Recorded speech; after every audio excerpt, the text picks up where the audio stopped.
I want to welcome Agile XRM to the podcast. I've known the people at Agile XRM for the past 12 years. I've seen how their business process management tool can add massive value to complex organizational processes in sectors such as finance and government. If you have complex processes or a need for dialogues on the Power Platform or Dynamics 365, take a look at how this BPM tool can add value. You can find them at agilexrm.com or check out the show notes for more details. Welcome to the Power Platform Show. Thanks for joining me today. I hope today's guest inspires and educates you on the possibilities of the Microsoft Power Platform. Now, let's get on with the show. Alrighty, welcome everybody to the end of the year of the Ecosystem podcast.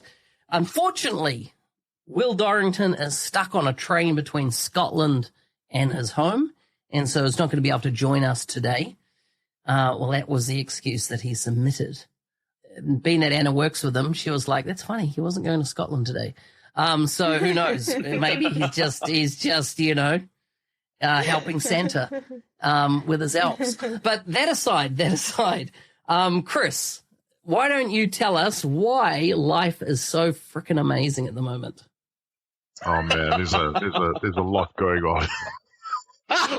That's a trap. That's brilliant. I need a drink for this one. Man, it's a trap.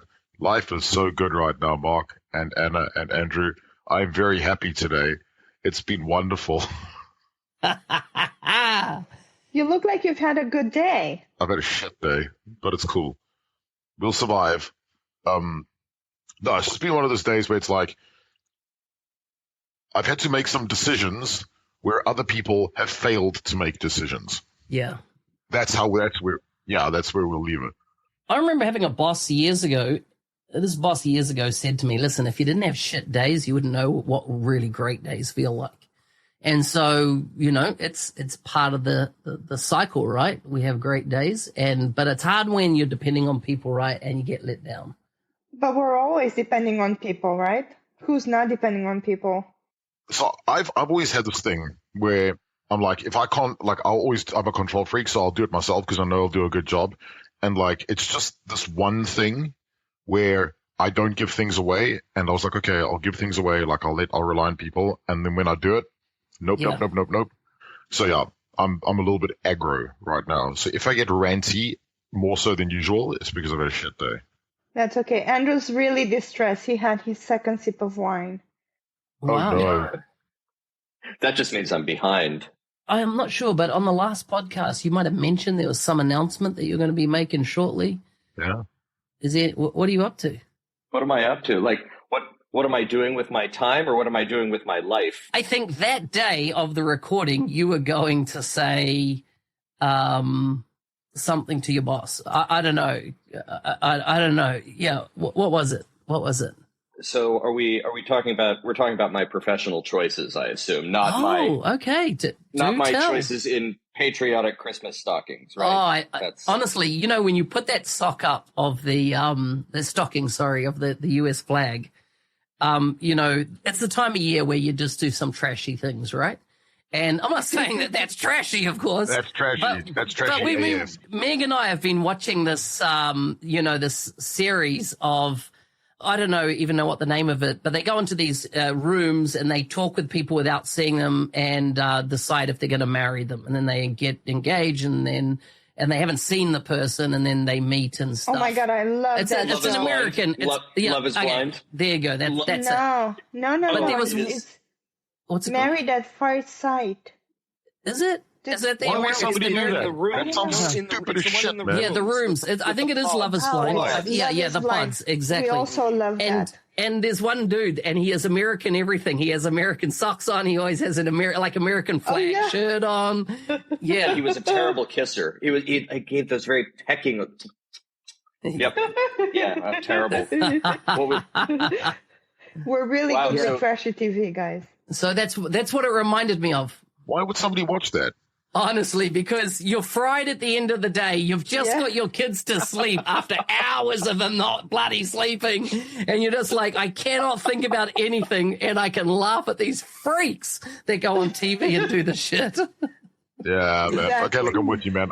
I downloaded an old 80s cartoon that I used to watch when I was like 8 years old or 6 years old. I watched it the other day. I'm like, that's wow, this probably is bad. smarter. Yeah. That's probably smarter, yeah, though. How many sitcoms, etc., have not aged well?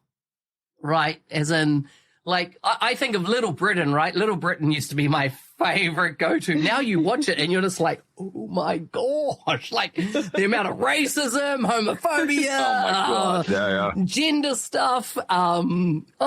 Just extreme. Yeah. My all-time favorite sitcom is How I Met Your Mother. And every time I watch, Anna and I, over the last couple of years, have rewatched all 10 seasons of How I Met Your Mother. And we say all the time, usually having to do with Barney, it's like, oh my God, that is not acceptable. That's normally misogynism, yeah. Yeah. Misogynism is a kind description.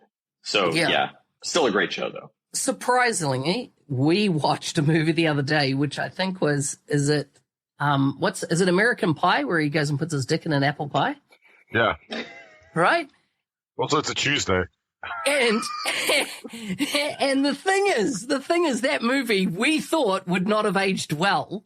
Yet it was actually it was okay. Yeah. It was like there's nothing like. Because everyone still eats pies these days. I mean, it's so relevant. Andrew was just telling us before how much he enjoys a pie. Yeah.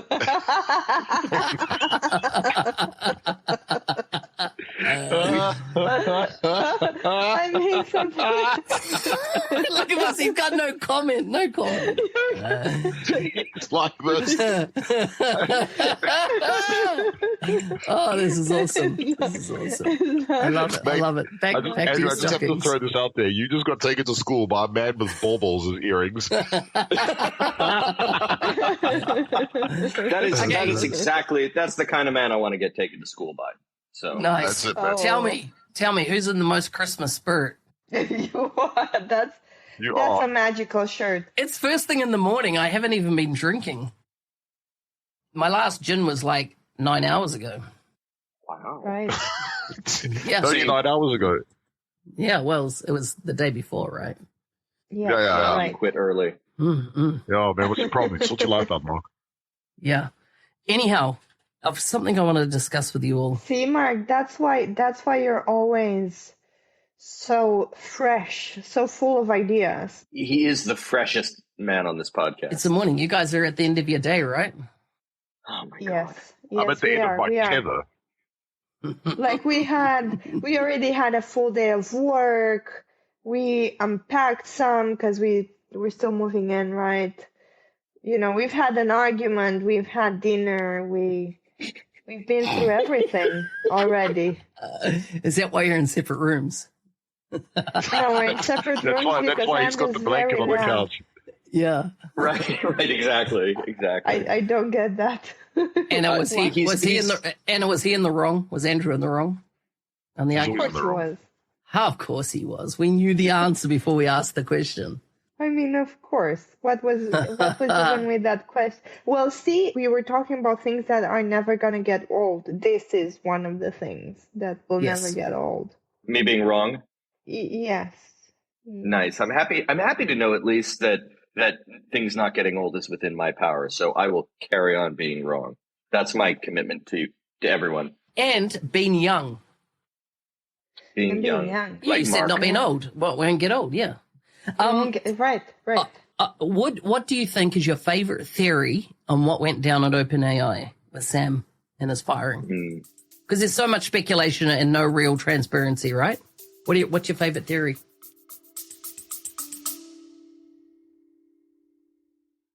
If you're looking for a structured way to enhance your career in Dynamics 365 and the Power Platform, this is for you. Enrollment for the 90-day mentoring challenge April to June cohort are now open. I discovered MS CRM in 2003 and it changed the course of my life. My career in Dynamics 365 and the Power Platform has taken me all over the world, and the opportunities for people to build a career in the space today are better than ever. The 90-day mentoring challenge will help you chart a path to capitalize on these opportunities and build the skills for greatness. Find out more at ako.nz365guy.com. For the first time, I'm limiting space on this cohort for a more intimate experience. So if you want to be part of it, don't wait. Enrollment will close on the 25th of March. Podcast listeners can use the code PODCAST for a 10% discount at checkout. Somebody panicked. Somebody panicked. I'm telling you, somebody was like, nope. This man knows too much. He's too smart. Everyone's so clever. What do we do? Shit. Get rid of him. And yeah. Do you think that they got, there's the whole thing of Q-Star being it could handle math calculations brilliantly, and that they knew that the play forward was as if you can understand maths perfectly, all of a sudden most science is built around maths, right? Most financial system is built around maths. All of a sudden, if you've got a AI that is a perfect mathematician, did that, and they say Isla, the lead guy in the tech side went kind of, oh fuck. He could see where this could go. Yeah, they thought they were driving towards sentience AI, right? Which is, we're very far away from that, I think. I get why, right? But I think that's part of it. I always think that with these types of scenarios, there's a left and right hand thing that's happening around. And I think there's definitely got to be money that's being passed around, and there's definitely going to be a power play as well. That to me was just an excuse. That was like, oh, fine, we need to do something, so we'll do this. Yeah. I wondered also the extent to which, and I'm going to maybe disprove what my original theory was here, right? That the vision for AI inside of OpenAI basically is this groundbreaking technology that we have created. Are we squandering it by building a bunch of co-pilots to infuse inside of existing Microsoft products? Basically, has the vision for this magnificent technology become too narrow? And I could certainly see someone taking that position if you were going to be really aggressive with how the technology is used. What kind of refutes that idea, though, is that immediately following, most of the company wanted to jump ship and go to the very company that was building that was doing this, Microsoft. So yeah, and at this point in time, we're building like co-pilots to co-pilots. So yeah, even the statement of narrow, really, I'm not sure. Can we even define it anymore? Yeah, though I think Microsoft is doing this so interestingly, and there are there's some things that I think will be revealed to the world from a Microsoft perspective in the fullness of time, as they would say.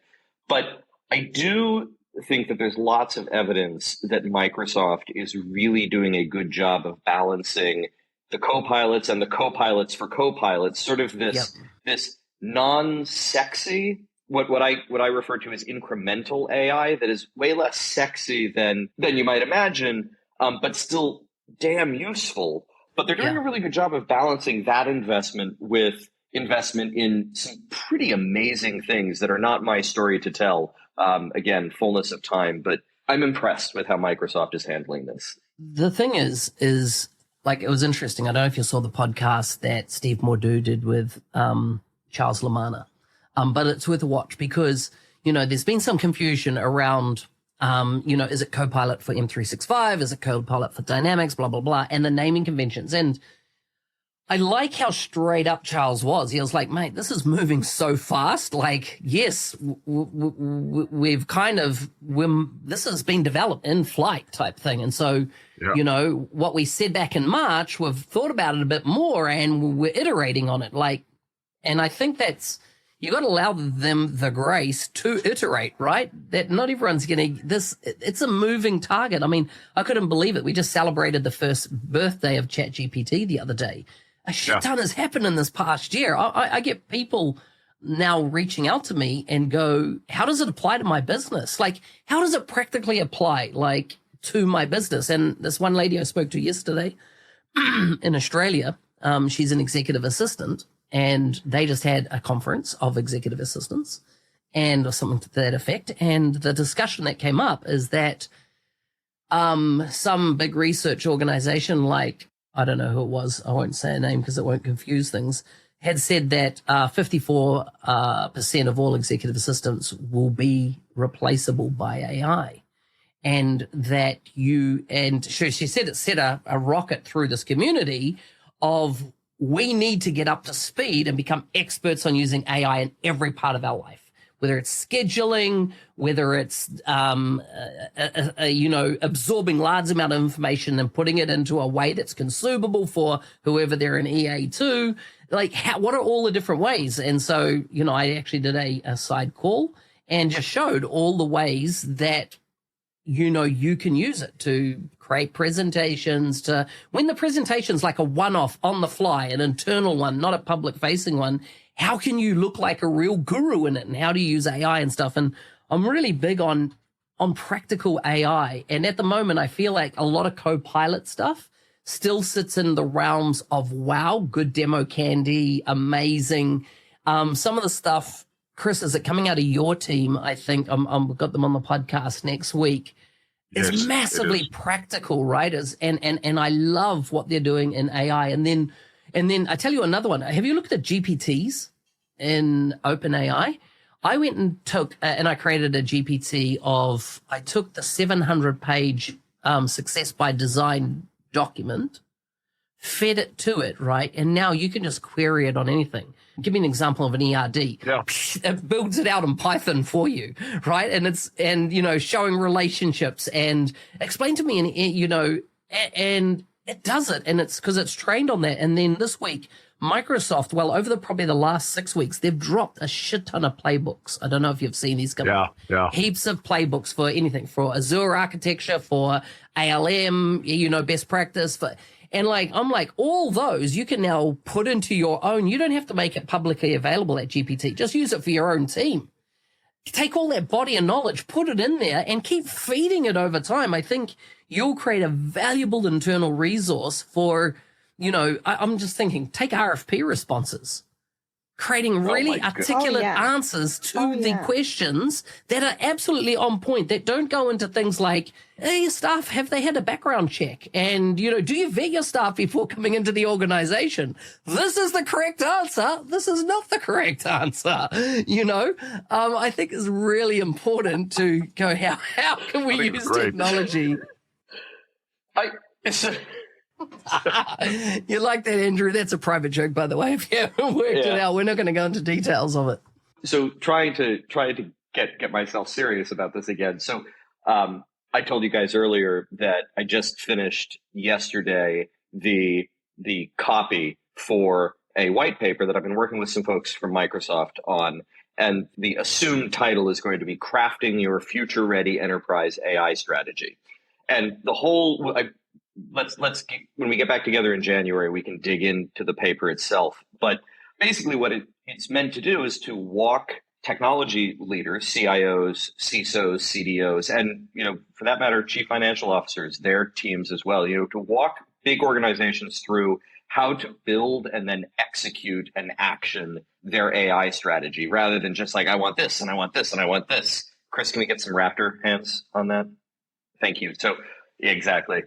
Anyway, the paper makes the distinction between incremental AI and differential AI. And the distinction really is that incremental AI is AI applied to helping a human become more precise, more efficient, more accurate, faster, whatever it might be, in a task that a human would have otherwise performed.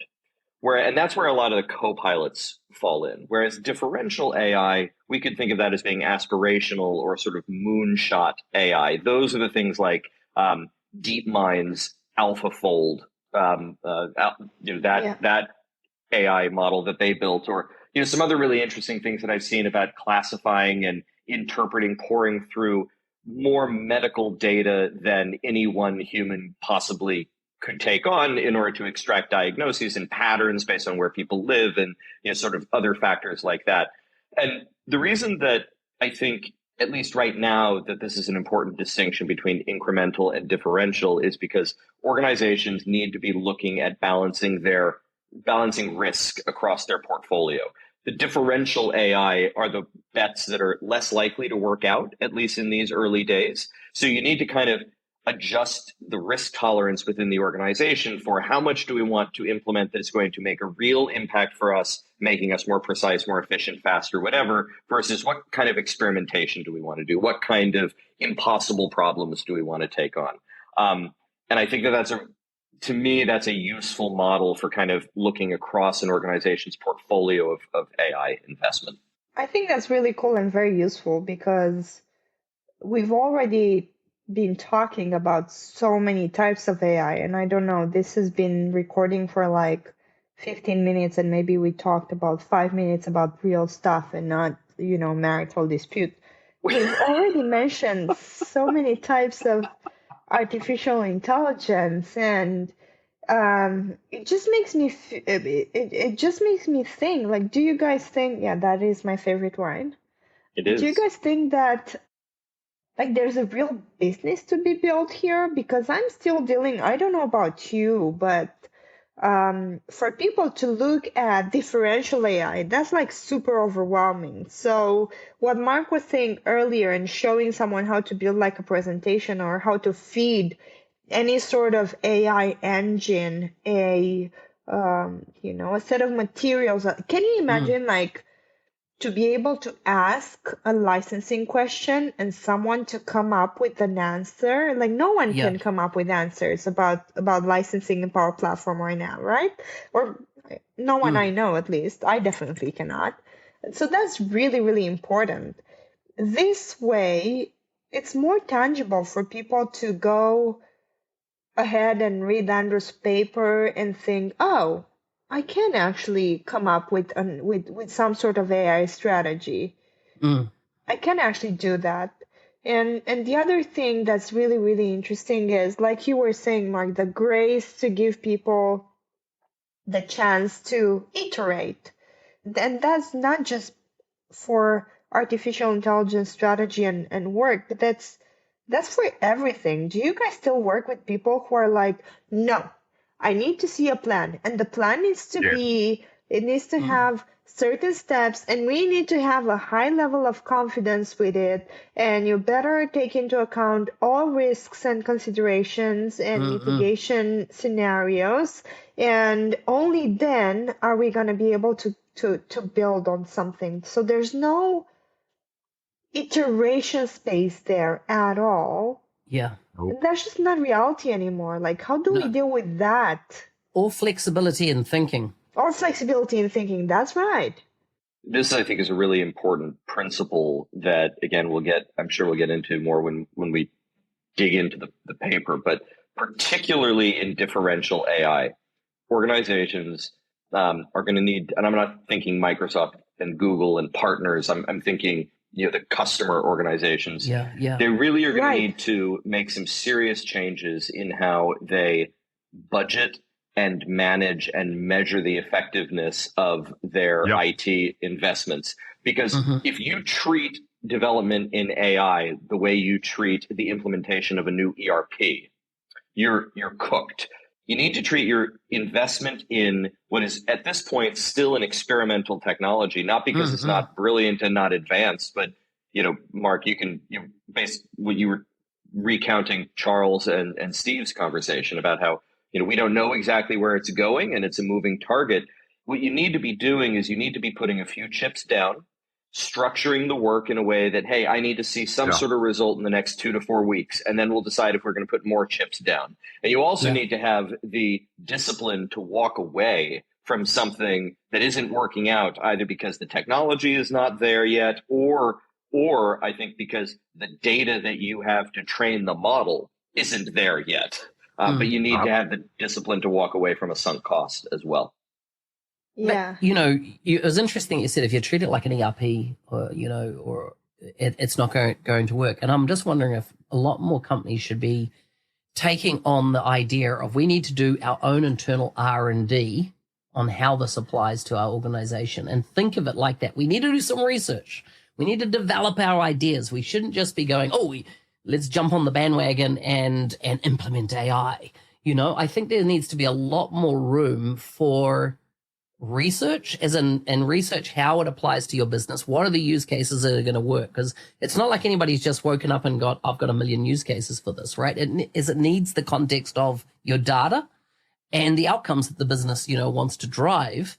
And I think there needs to be this kind of research facility introduced back into businesses that haven't done it for so long to actually fund, trial and error to find out, But do you think that without that research capability, is just easier for people to say, well, I gave you company X, all this funding, and we talked together, and I didn't know anything. Like, you were supposed to be here and advise me and tell me what to do, and you didn't tell me, or you didn't tell me well enough, and like, it's clearly your fault. So I feel like to some extent the lack of internal R&D does come from this opportunity to avoid accountability in a way.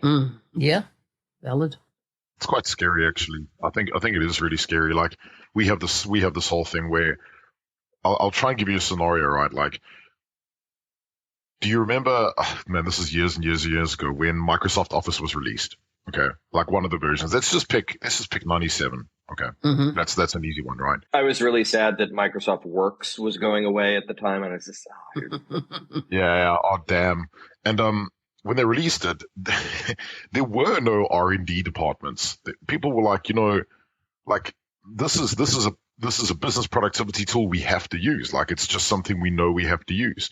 And I don't think many companies, I don't know of many companies who dragged Office through an R&D cycle. It was just, okay. And then I don't think there are many businesses that put ROI cases against every email they sent or every Excel they built.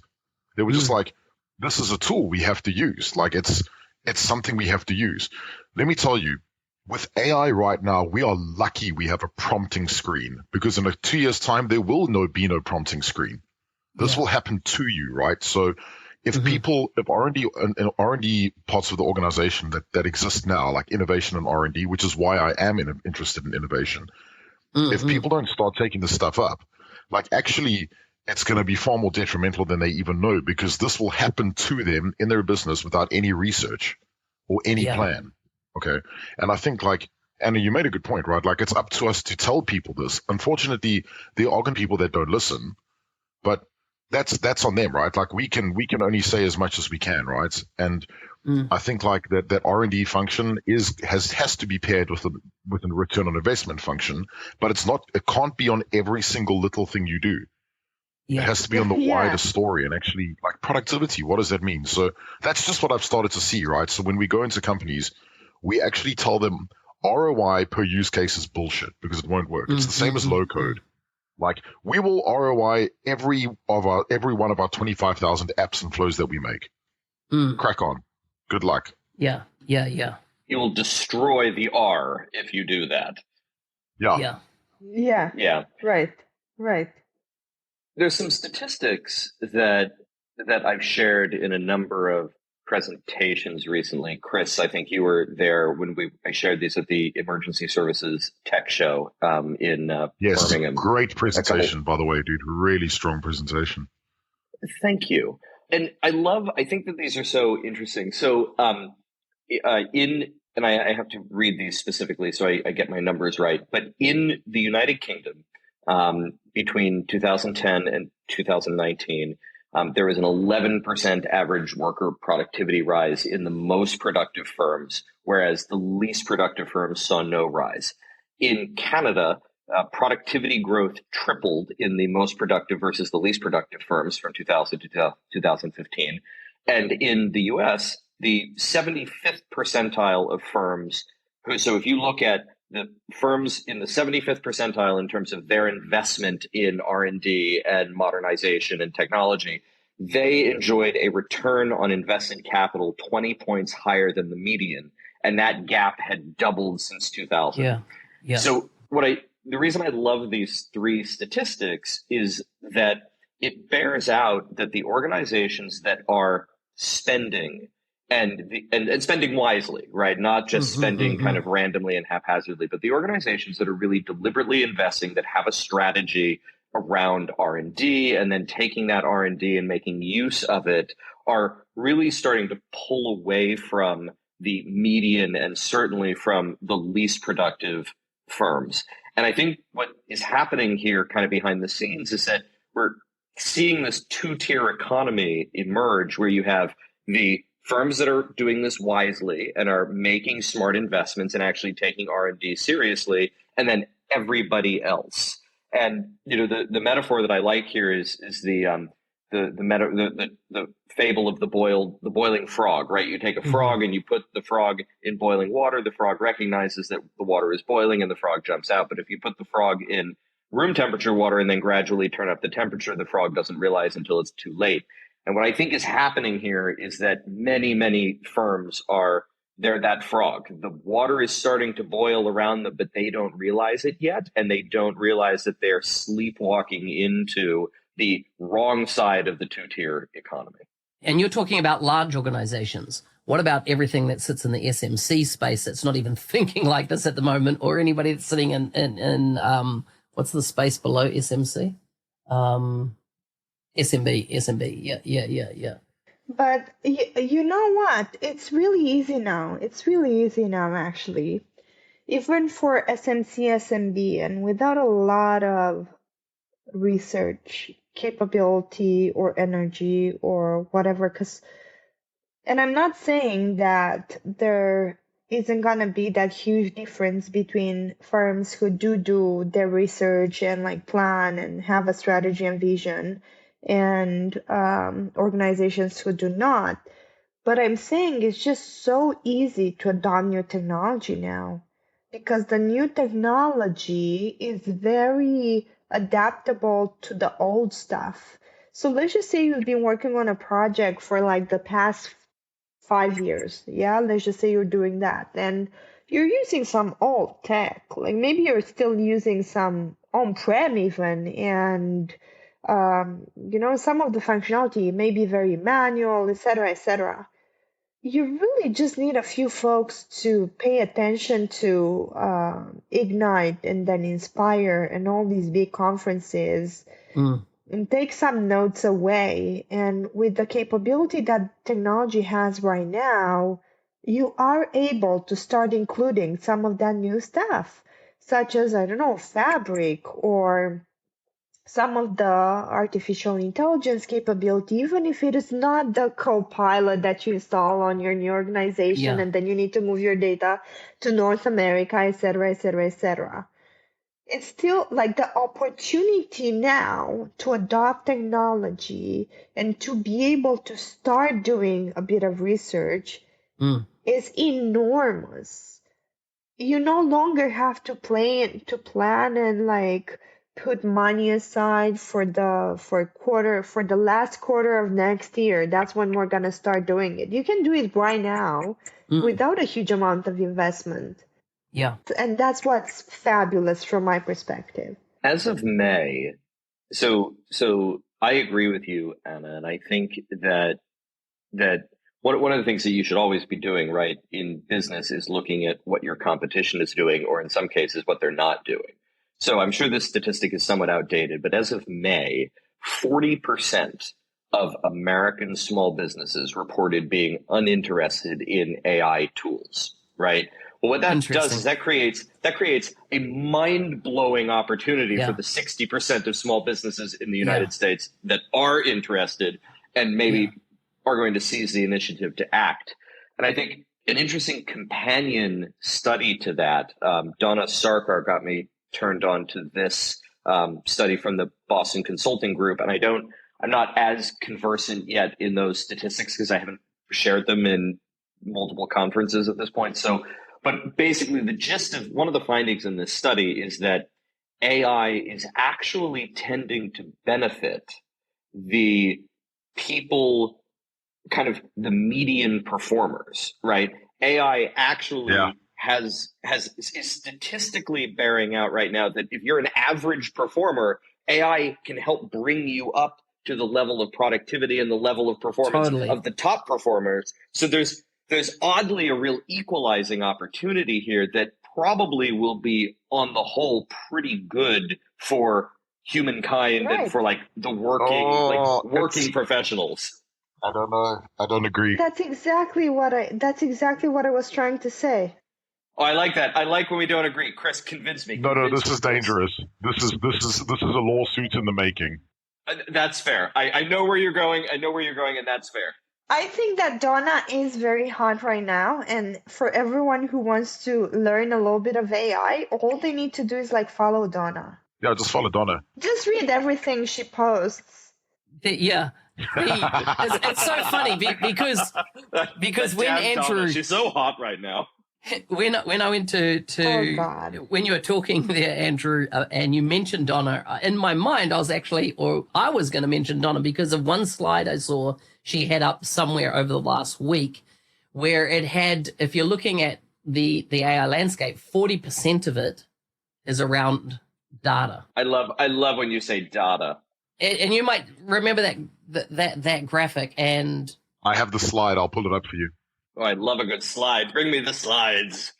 I just thought, it was that one kind of, I don't know, perhaps you shared it, Chris, it might have been on LinkedIn, and I was like, man, that people really need to understand what that one small graphic is showing, because so many organizations don't get that 40%. And I want to give you a practical example of small business. Yesterday, my wife met with our accountant, who's been my accountant for maybe 13 plus years.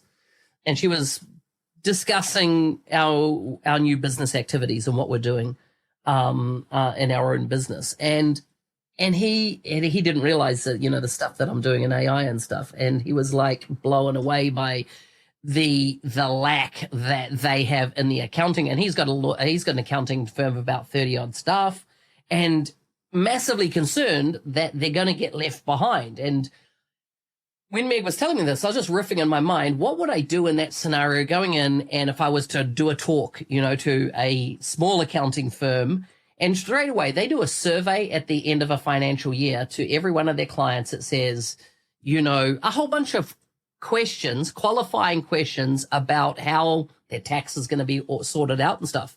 And that's all a manual process for them. They capture it electronically, and then they answer one, answer two. They got to go through, and like, nobody got time for it, right? That is like, we need to extract a few of the numbers. Otherwise, and I'm like, listen, you could run AI across all of that data. And how did everybody answer question one? You could then plot that and go, okay, what were the outliers, and are the outliers concerning? Because there we're going to actually have to run a follow-up call with that customer and address this. Or would it allow them to expose whole new tax minimization opportunities for their customers because of certain things? They could give a lot more robust, because I don't know if this is the same overseas, but every accountant in New Zealand has now become a business advisor. It's kind of like as they've expanded the accountancy game, they've got into business advising, and that's a really big part of their portfolio of what they offer now. That was just me thinking in 5 minutes. There's so many ways I would run AI in the accounting profession as someone from the outside that I think would create massive improvements. So that's exactly what I was saying, Mark. So last year, at the beginning of last year, let's just say, how would we tackle this problem? Well, we would go there and we would help them re-engineer the way they do surveys, right? We would try to implement new technology on how they do surveys. And then we would capture that data into like a certain type of way. And you know what I'm talking about. And then we would do like graphs and analytics and so on and so forth. Whereas now, you were able to just go in there and say, hey, dude, I can actually work with your answers right now, as you have them right now. And this is exactly what I'm trying to say. It's just so easy, even if you're behind, to start making some steps to gather some information and then start doing some, revolutionary changes, some true digital transformation. And I remember this summer, Andrew has this uncle. He sells spices. So naturally, he's a multimillionaire. I'm not even joking. So the guy sells rosemary. And he once owned the largest supply of catnip in the world. So that's so thanks for letting me know that, man. Wonderful. Yeah. The dude is fascinating. He's just fascinating. He's like in his 80s, I guess. Neil is, right? He fixes boats. He's out on a boat all the time, but he's really brilliant. So he comes by and we're like working, but he feels like having a chat. So he sits down in front of you and you're like on a call and you're like, okay, whatever. He just sort of looks at you until you realize you got a house guest, man. Come on, get off the phone. Talk with me. So all of a sudden he starts talking to me and he's like, so what do you think about this AI business?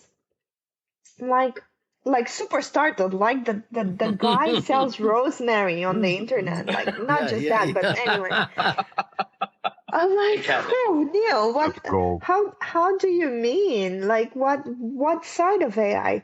He's like, I have decided it is way too complicated. So what I'm gonna do and what I do right now is I look at my next competitor who are a big business, and I just steal whatever AI technologies they're doing because they like to brag. So Andrew Zanko revolutionized his entire marketing strategy using artificial intelligence in his 80s to make his business flourish, because he doesn't want to be as big as the next guy, because first of all he makes way more money by being a smaller business, but he's just implementing the same things. These are some of the methods SMB SMC could follow as well, and that's not a bad place to be. Like, you're just not reinventing the wheel, and with artificial intelligence it's just so easy to do it right now. I just to pivot slightly, or to recap, or go back to a point that we didn't explore. Chris, you saw that there was going to be a legal case or a disagreement with what Andrew was saying earlier. Andrew, can you put your point forward again, just so the listeners don't have to go back and rewind? And then Chris, I'm keen to hear your thoughts. Basically, what I was saying is that there's a study out there that has found that AI really benefits sort of median performers and helps those performers to perform. And we're talking about individuals here at a kind of a higher level, and that benefit seems to be outsized, kind of around the average, right? And what I was saying is that insofar as that phenomenon tends to bring up the productivity and the performance of those kind of in the median, that's probably really good for the economy and for kind of the state of all of these humans in the minute. And I know where Chris is going to go, and I don't disagree with you, but I don't know where Chris is going to go. So where are you going, Chris? I will show you where I'm going. There's a lot of risk there, I think. Oh, it's something way more dangerous than that, man. Digital equity. Yeah.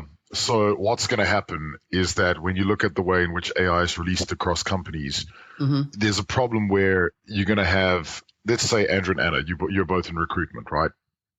And Anna, you get given M365 Copilot. Andrew, you don't. Okay. So you're both reviewing 1,000 CVs. Anna, you're able to reason over the data in those CVs really quickly, bring 50 candidates on board, and whack, there's your paycheck. Andrew, you still reviewing the 1,000 CVs and get 2 candidates on board. Now, Anna, you might be a subpar recruiter, and Andrew, you might be a great recruiter. You just got unlucky. What's happened is that you don't have the tools to do your job, all right? And if you look at the way in which tech is being released in these companies, they call it rings of release. So a ring of release works exactly the same way as an update works, where you'll drop it in rings, right? And what you'll start finding is that when people start trying to adopt this stuff, if the adoption plans aren't done correctly and the right training, I'm using the word training very loosely, we call it enablement, isn't given, and you start watching the monitoring, people that aren't using it but aren't able to do their jobs correctly are going to really struggle, and they're going to start comparing themselves to other folks in the company who are doing really well, those subpar potentially performers. And I think there will be a bunch of legal cases that come out that say, you know what, like, this isn't fair. We've been unfairly treated, especially in the UK. Yeah, so digital equity in this whole thing is going to be huge. Now, this is so interesting. Yeah, mate. So you wouldn't have seen this come out in the low code stuff, and the reason is because the low code stuff you still had to be kind of driven. So this would have come out in Office to an extent, but people adopt the way they adopt, right? But the gap that Anna was talking around between subpar performers versus par performers, all of a sudden a subpar performer is now really strong. And this whole concept of digital equity versus digital equality is going to come out. And I'm telling you, in the next few years, this is going to surface and it's going to be a problem. I think it's going to be awesome. I believe that a subpar performer will still be a subpar performer with AI as well. With AI, but if the AI isn't released correctly out into the ring with the rings of release, what you're doing is you're actually stunting other people. There's a whole big study on this. Yeah. No, I can definitely see it. A couple of things that spring to mind out of this. One, Copilot, which was, I think loosely first implemented by Microsoft in GitHub, right? Was it GitHub that it was first released in? Or was it GitHub? Or was it GitHub? Or was it? I think it was GitHub Copilot. It was on the developer side, right? What they've shown, what data is showing, is that it enables a good developer to become an amazing good developer, right? Yeah. But a bad developer or a learning developer, it is a disadvantage to them because they try and use it as they don't know what they're talking about type thing. And so therefore, like I was talking to a bloke yesterday around AI and how he'd used it for a customer and it lied, right? It gave a hallucination because he didn't know his data.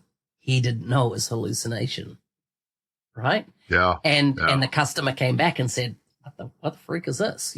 And I think that it could be a dangerous tool in the hand of somebody that doesn't know what they're doing, but it doesn't make them better. It just makes them, it becomes glaringly obvious, if there's a mistake. Yeah. Well, it amplifies everything, doesn't it? Yeah. One last thing, think bigger.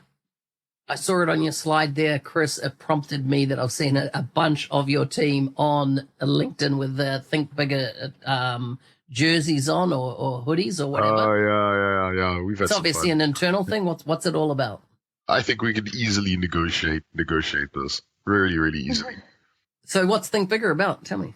There's a bunch of different meanings, man, but I think the main one is that the corporate culture of this company is that of a trusted maverick, right?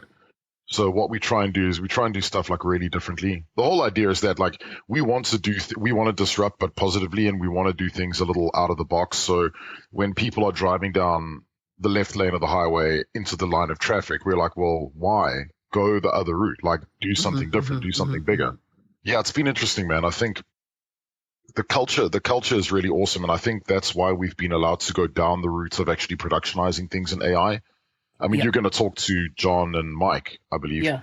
And those dudes had time to build out their own prompting engine that creates entity relationship diagrams. It's taken 8 to 16 hours of my work when building out user stories, and it's made it 1 hour. They made their own model-driven app Copilot. So that's what it's all about. It's really just thinking really differently. I love it. Hoodies for all of you. Yes, thank you. I just want to share my screen here quickly and play a video to you. And listen, if you're watching the podcast or listening to it, remember we do the podcast. The audio version comes out a little later than the video version. The video version is, I'll get Andrew. Andrew, where can they find the video version? What's the name of the site? Cloud Lighthouse. So it's cloudlight.house/ecosystems. Awesome. Go there. Watch the video. I'm going to share one of our avid viewers of the show. He submitted a question in video format. So what we'll do is we'll watch that and then we'll go through and let everybody give their answer opinion based on what has been requested. Nathan Rose is my spirit animal right now. Here he is, Nathan Rose. How do you respond to someone standing in front of a burning house asking if they should put a fresh coat of paint on it? Kia ora, everyone. I'm Nathan Rose. I'm a lead consultant and Microsoft MVP based here in beautiful Auckland, New Zealand. Over the past few months, I've become a massive fan of the Ecosystems podcast put out by Mark Smith and Cloud Lighthouse. If you haven't had a chance to check it out, they have some incredibly smart things to say. I highly recommend it. So the most recent episode of Ecosystems talks about the centrality of data in the ecosystem and the fact that many organizations and consultants erroneously put the app, the workload that we're implementing, at the center of the ecosystem when we should be focused on the data and getting that right before we go working on the app and whatever it is that we're building. So the episode reminded me of a recent customer interaction that I had, and I'd love to share that story and pose a question back to the Ecosystems team for feedback. So I was recently asked to help out with a pre-sales opportunity. An organization here in New Zealand wanted a customer portal, pretty standard.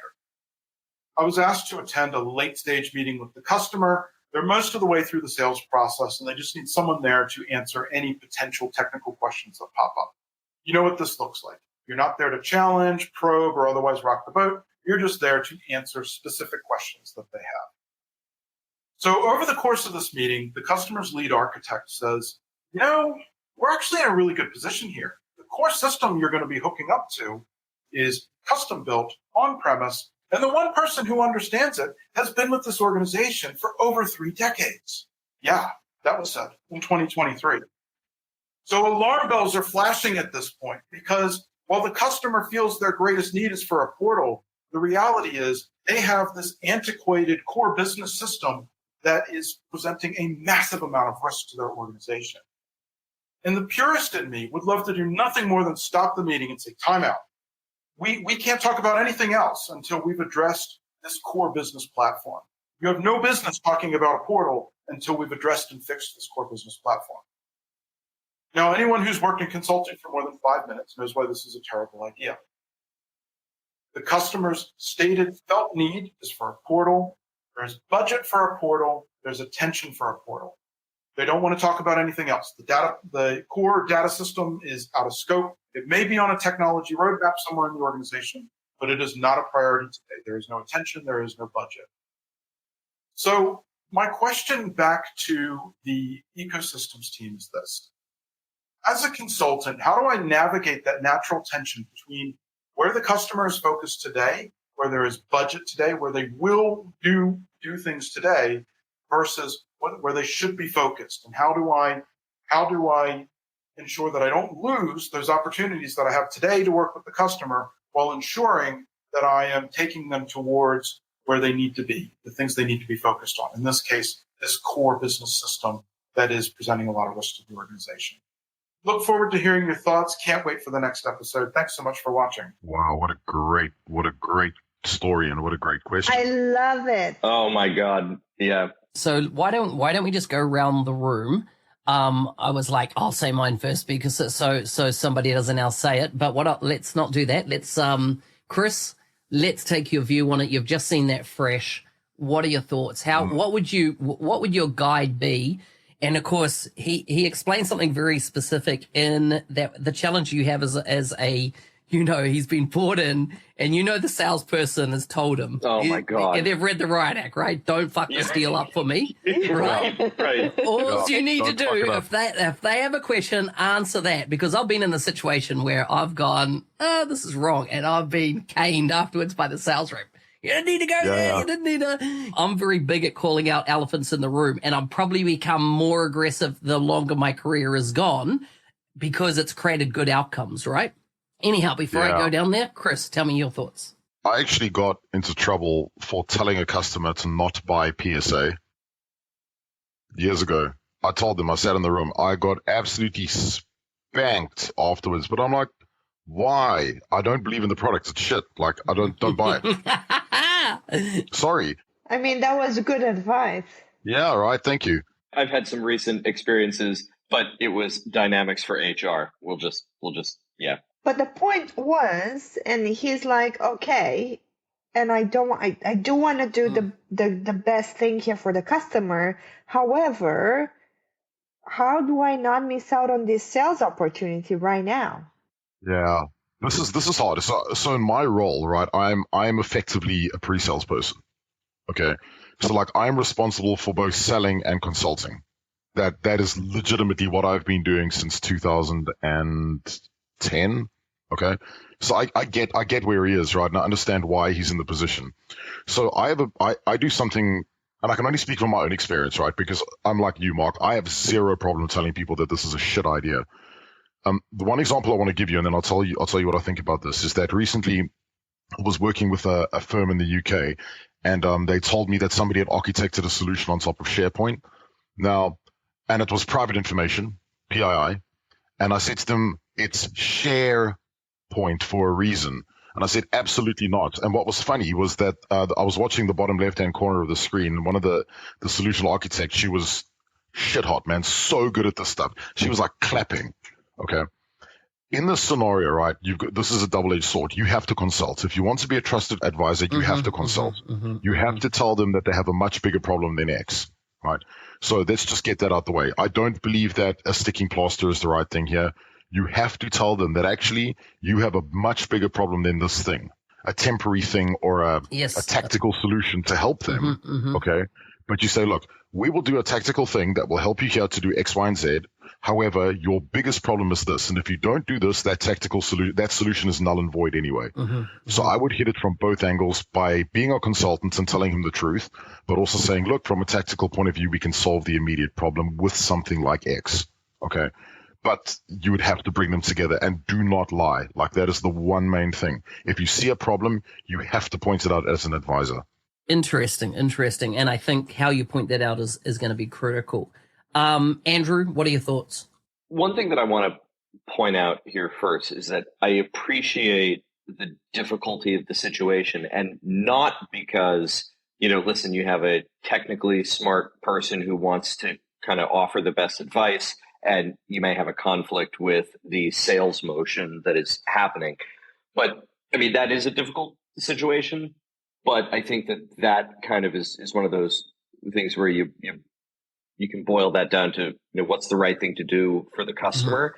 And I think that if you hang that idea, what is the right thing to do for the customer, in the sky as your North Star, that's gonna always guide you. But one of the difficulties there is that you can be perceived by the customer as trying to actually sell them more things. So that's what makes this a sticky situation. I have no doubt that Nathan in this situation, right, is wanting to do what's best for the customer, but I also have no doubt that there's a naysayer in the room from the customer's perspective saying, no, this guy is just kind of a wolf in sheep's clothing trying to sell us more things. So I just want to get that out of the way first. I have some high-level strategic thoughts on this, and then I have some practical guidance. I'm going to start with the practical guidance.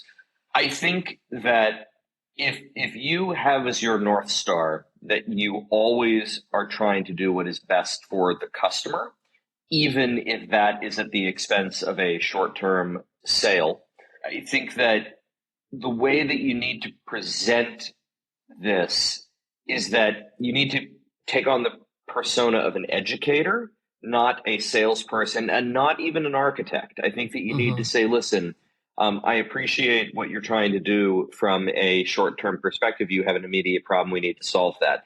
We can solve it. It is technically possible to implement a Band-Aid or a plaster solution here.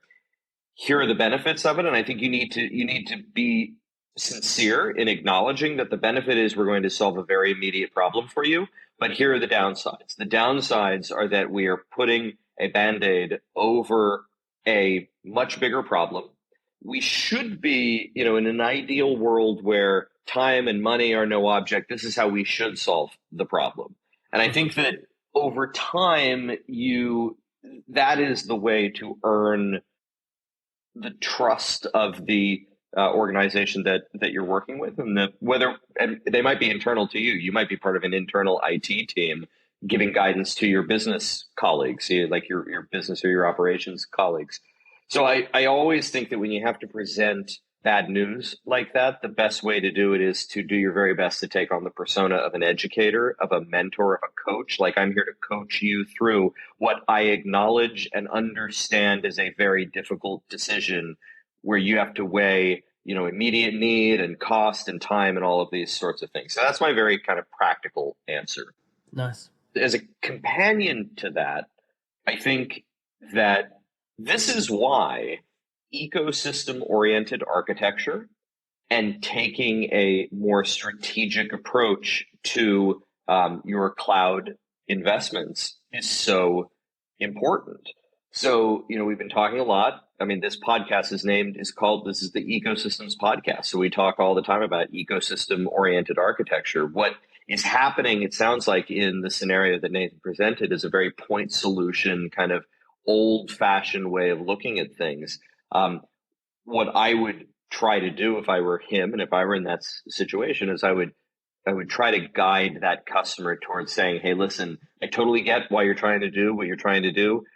There is this emerging and quite successful at this point school of architecture. We call it ecosystem-oriented architecture. Let me explain to you how this works. Let me explain to you what the principles are. Let me explain this. So again, we kind of come back to this: be a guide, be a coach. Yeah. A lot of technologists, I think, always want to be the magician. And I think that the persona to take on is not of the wizard who does mysterious things in the back room and then brings you magical objects, but tries to guide your customer. And I think that this is the crux of what ecosystem-oriented architecture is all about. I like it. Anna. So I'm a bit in between what Chris's approach would be and what Andrew's approach would be. And I cannot forget the fact that, our consultant is there to just answer questions. Yeah, so he's going to offer answers to whatever questions he's been asked to give. But as that consultant, I would actually focus on where I see the problem is. And the problem is a people's problem there, in my opinion, pure and simple. That was a system created by someone over 3 decades ago. I believe that, and I would actually try and understand whether they want to create a portal because actually they want to get rid of that huge risk of that person who created the system over 3 decades ago and they don't really know what's there. So I would start with that. And then I would go into ecosystem architecture because ecosystem architecture does mean that we will connect everything together and we will use a lot of aspects of Microsoft technology, but not necessarily at the same time. So hybrid solutions are actually perfectly valuable to begin with.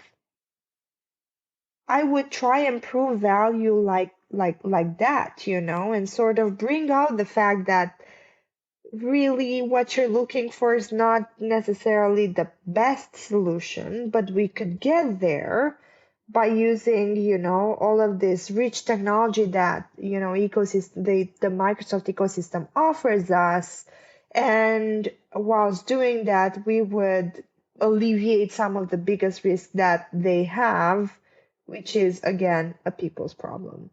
Yeah. That's how I would go about it, actually. Your turn, Mark. I'm so curious. Ever since you mentioned, it was so hard for me to focus on anything else. So there's this guy called Chris Stedman, and he's a director of business strategy in Microsoft. And I remember I was doing a co-training session with him, with GBBs.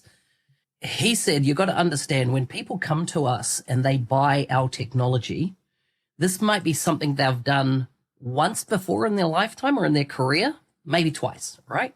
We do it day in, day out. We have expertise. We have years of experience of doing what we do. And sometimes you need to explain it to a customer. This is your first rodeo.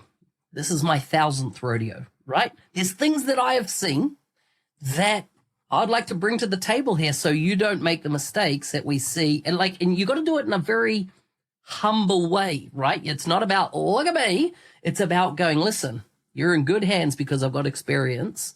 And I love what you said, Andrew, about come as an educator, not as the wizard that can pull things out of a hat.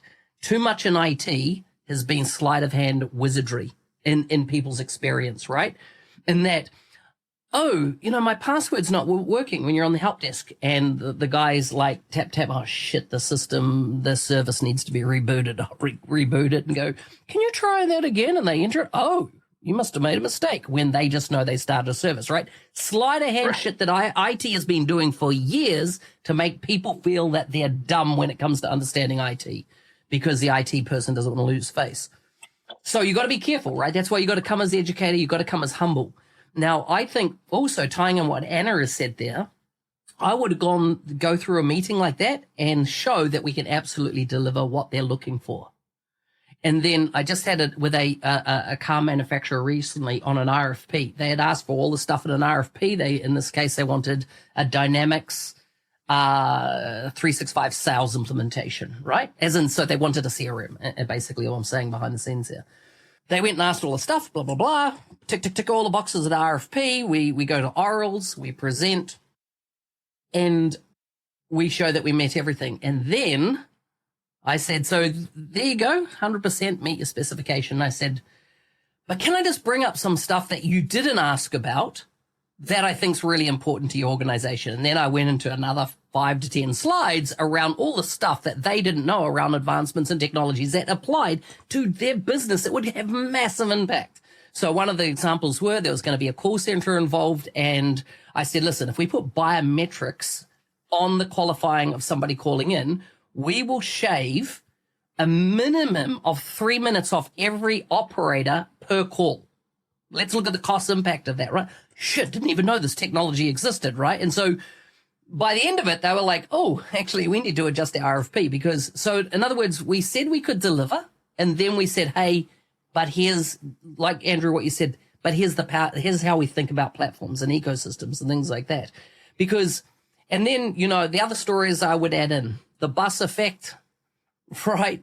If that dude with his 3 decades of experience and he's the only one that's the guru of the system, what happens if he gets taken out? Do you have solid documentation, et cetera, around that? I would decide whether that was going to be part of my story. But one of the things that, and on my 90-day mentoring challenge, I really encourage people to read this book called Getting Naked. And the whole book is a fable set in San Francisco around a massive consulting firm and a medium-sized consulting firm that keeps beating the big consulting firm. And one of the things, they have these they face these fears of consultants, and one of them is of calling stuff out that is going to kind of drop a bomb in wherever the discussion is going, and knowing how to do it and doing it in a humble and curious way that doesn't come across as, yes, that's going to be, now we're going to sell you X, Y, and Z behind it. And that's why I think, come back to what you said, Andrew, you're there as an educator. You're not there. You're not coming across to, how many people can we get on it? But, the other thing is that I've often used because I live in New Zealand, and if I'm on a New Zealand-based project, which is very rare that I am, because I'm generally outside of New Zealand, the projects.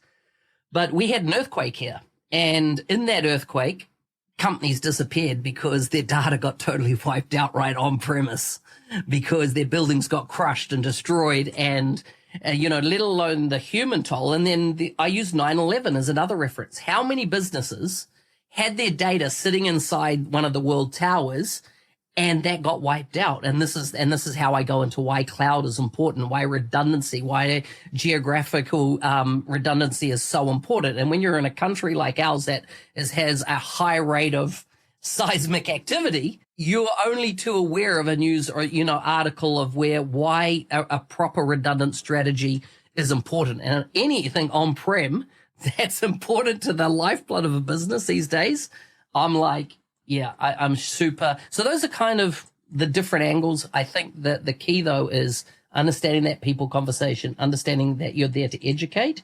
But I would do that after we were quite clear that we could deliver on whatever I was brought into the room to deliver on. Yeah, I think that's really, really good. Also, I really love your comparisons. I'm not sure they work very well here in the UK, because those are all acts of God, and everyone knows that God will just avoid I thought you were going to say God doesn't exist. And I was like, well, that's a whole different subject.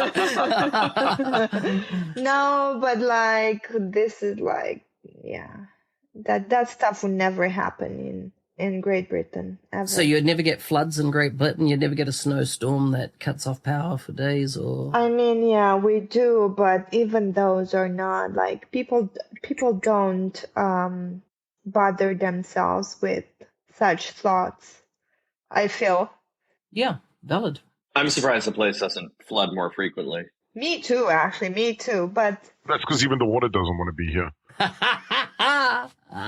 This is as your American, South African, and Romanians all I know. living in Britain are right, exactly. No, honestly, like I used to work with this company, and they used to send all of their messages through a server that lived underneath a desk, and that server obviously just kept going, like unplugged, or it would freeze and stuff like that. And I kept saying, guys, what if there's a flood or an earthquake? And they were like, yeah.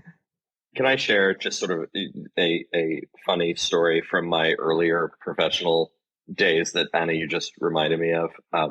So I worked for a company in the Washington, D.C. area, and a lot of the work that they did was for U.S. government clients, the U.S. government agencies.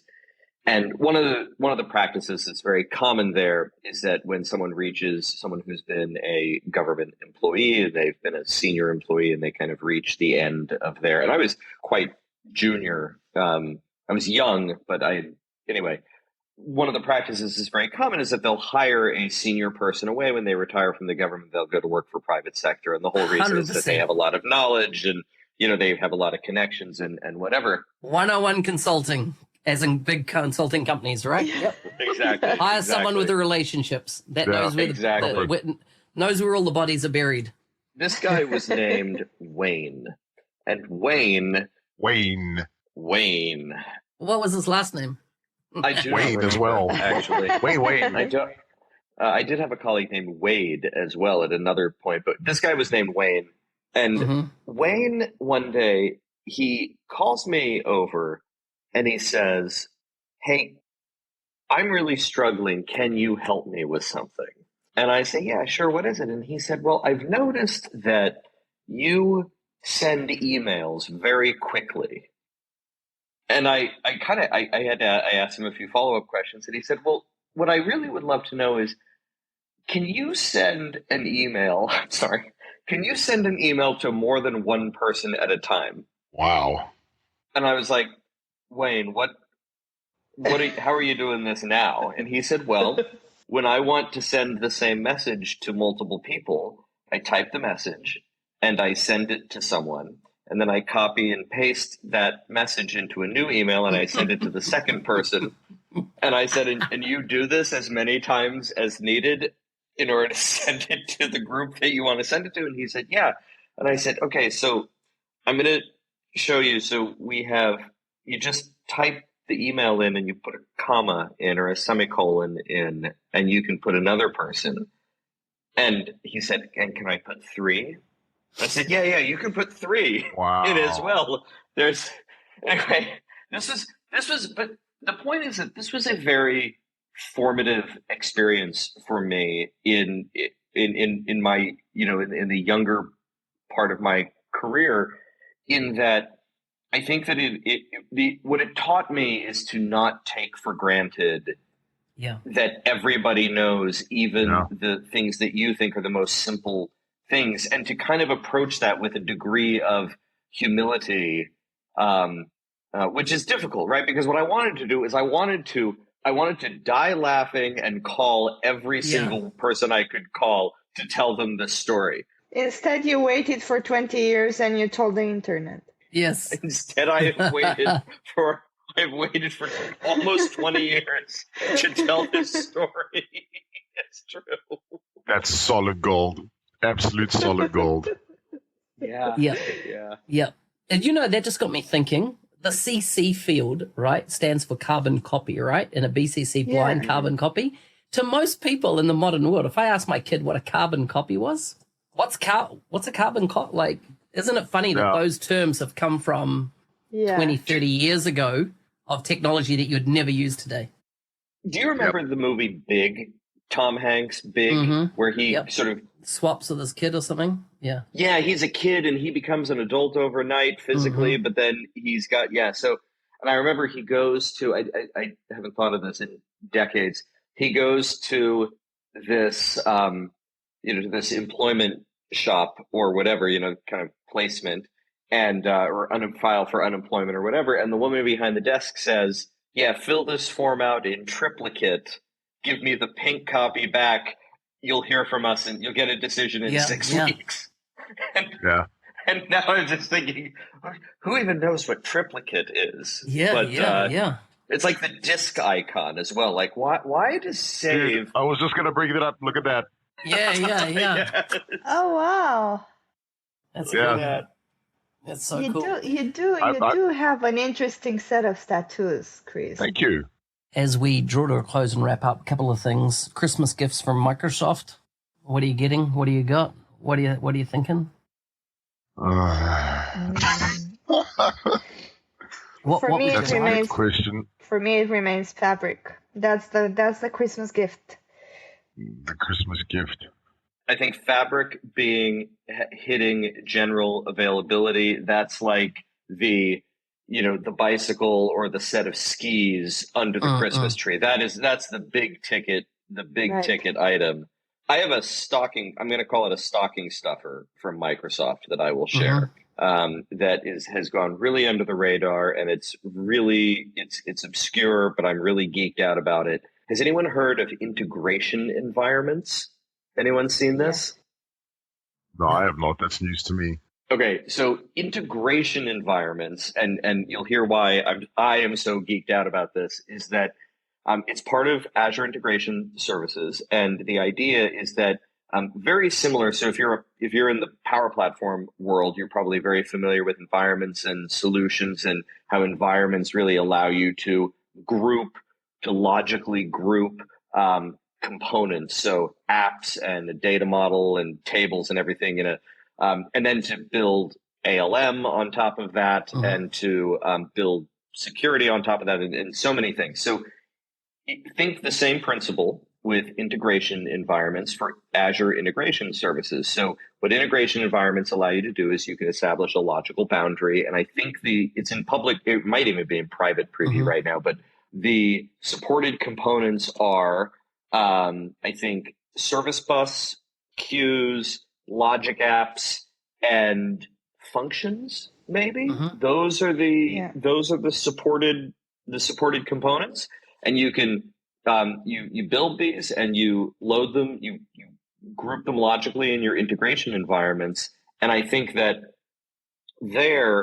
that's a really subtle but really important capability to building the kind of integration neighborhoods that we've been talking about in ecosystem-oriented architecture, where rather than building point-to-point integrations, you're building reusable, repeatable components and standards and processes from an integration perspective. The other thing that's cool, that's kind of the companion to integration environments, is this business process capability. So now, rather than just sort of building out your service bus topics and queues and your logic apps, you can actually map them to steps in a business process, and where these integration motions align to something that's actually happening from a functional perspective. And I'm just connecting some dots here. I have not seen this on the roadmap, but to me, this seems ripe for taking AI capability and marrying it with both the integration technologies, but also with what's actually happening in the business, and having building some sort of model to basically run with this from a process optimization perspective. Nice. So that's what's in my stocking, and I was super excited when I saw it. I love it. Huntingford. Dude, I don't care. I just want a freaking M365 Copilot per user license. Like, that's all I want. I don't care about anything else. I love it. Bring me. Care. Santa, bring it to me. I love it. I would have to echo what Anna said in that I think and probably more, if you're a consultant listening to this, I think one of the biggest areas of investment in your career in the next 12 months would learn everything you can around Fabric. Learn it. It'll touch every part of what you do in Microsoft Business applications massively. What would I like? What would I wish for? One, that AI Builder would go away and become part of Copilot Studio. And the reason is I think it's confusing people. I think it confuses people to have inside the Biz Apps thing. Like, come on, put it there, have one tool. The other thing is with Google's announcement with Gemini is they show amazingly the concept of solving a problem and how behind the scenes it would build out a liquid interface. In other words, the interface changes based on the topic, the data, everything, whether, and in the concept of a chat virtual agent, there's sometimes in a virtual agent that a text-based response is not the right way to represent the data. It should be a visual response. It should be an auditory response, et cetera, et cetera. What they demonstrated in the interface design, that the interface not only changes based on the first kind of inquiries, but as it gets refined, it'll keep modifying the interface based on how to present data in the most optimal way for the backward and forth happening with the AI, which I just think is sick. So this kind of like the interface is up for grabs, and it showed how it actually defines all that behind the scenes and redevelops someone's question to make it more clear, etc. But really using the full fidelity of what future interfaces could look like. And how much into detail it should go as well. Yeah, amazing. At some point it stops. It's like, oh, okay. That was too much. Back on the OpenAI thing, and just rounding back to where we started, I can remember why the math issue is a big problem. Why Ilya apparently shat his pants on what it meant. Is that it meant, with the right amount of compute, every encryption could be broken. That's right. Every form of encryption could be broken very rapidly. And that's before we get to quantum computing, right? And so I think that there was a oh fuck moment. Yeah. Every banking system, protocol, etc., destroyed instantly. Every passwording, hashing, blah, blah, blah, problems. And so that was, it's not necessary that it's become sentient, it's become so smart. Yeah. Another little thing I saw the other day is that I think was Einstein had an IQ of 160, I think. Around there. No, I know it's post 150. Yeah, so 160. I think that GPT-4 is currently at 155 when it does an IQ test, and they reckon within 5 years it'll be at around 6,000, right off the scale type thing. What will that mean for humanity? Huh. Do you mostly use GPT-4? Yeah.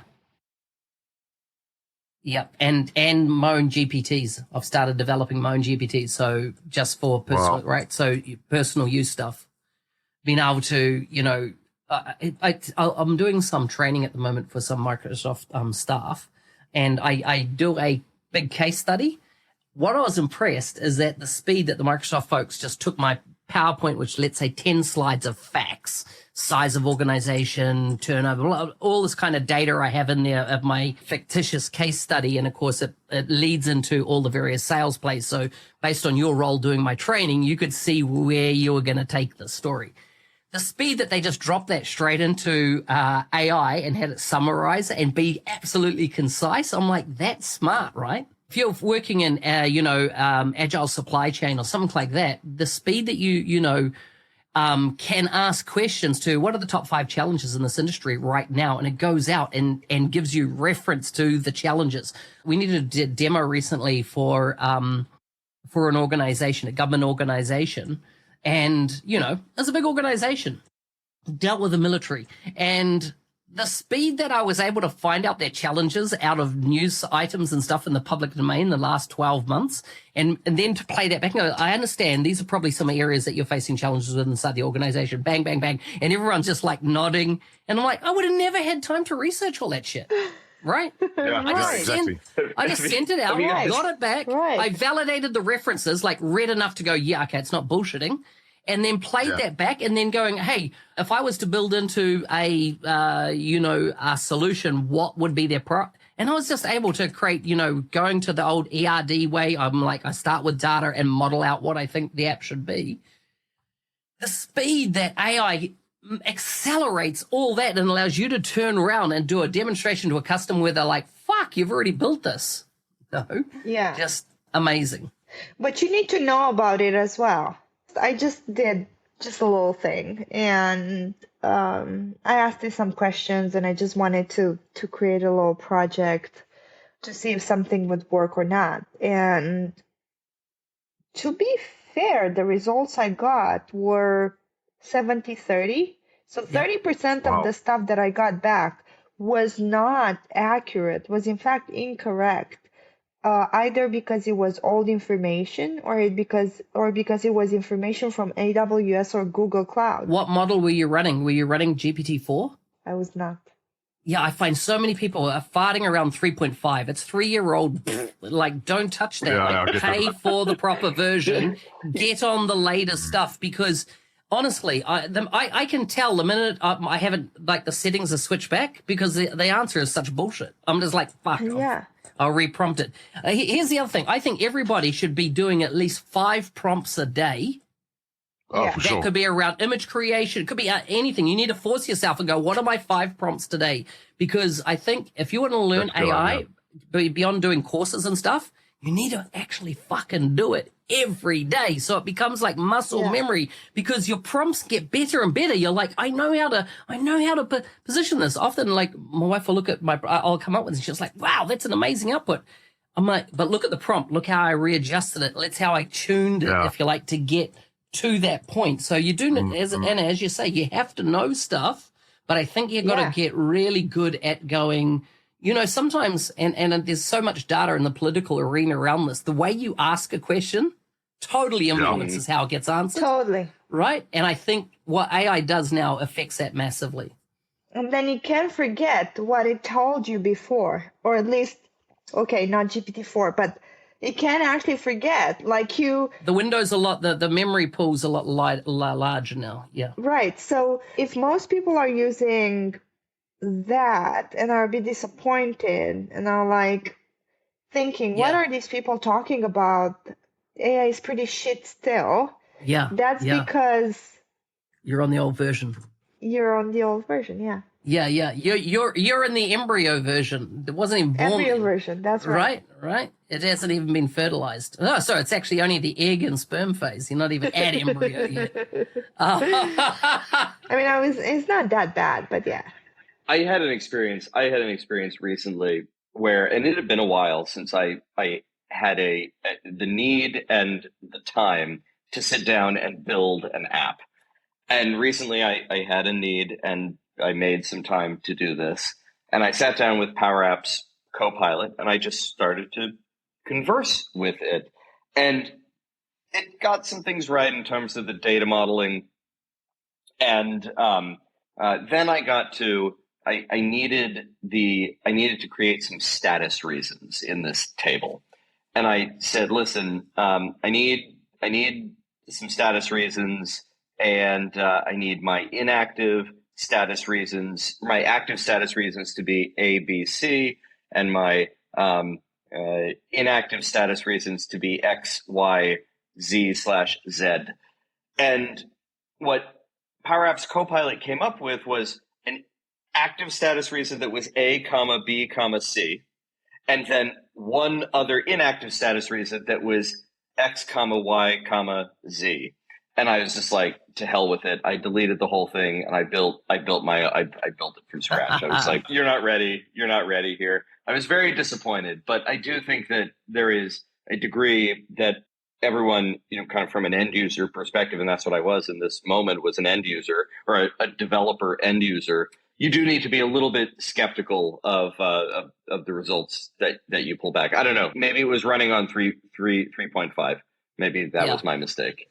Now, with that close on I couldn't even understand the X, Y, and stuff. I was like, I'm not even holding that in memory. It's early morning for me, but I know for done. You, it's you're all at the wee hours of the morning now. So with that, thank you for joining us. Have a merry Christmas, and merry means there needs to be lots of wine, eggnog, holiday, family, cheese, food, lights. Patriotic stockings. Ciao. Love you guys. Ciao, everyone. Hey, thanks for listening. I'm your host, Business Application MVP, Mark Smith, otherwise known as the NZ365 Guy. If there's a guest you'd like to see on the show, please message me on LinkedIn. If you want to be a supporter of the show, please check out buymeacoffee.com/NZ365 Guy. Stay safe out there and shoot for the stars. Before you go, a quick reminder that the 90-Day Mentoring Challenge kicks off on the 1st of April. Every cohort, I hear people say that surely this group has been the best one ever. The true magic of the 90-Day Mentoring Challenge is the connections formed between a group of people who are committed to learning with and from each other. Will you be part of the best cohort yet? Use the code podcast for 10% off at checkout. Visit ako.nz365guy.com to see a detailed curriculum and hear what past participants have to say about the challenge. I can't wait to help you discover the unique value you bring to the community and just how far you can take your career.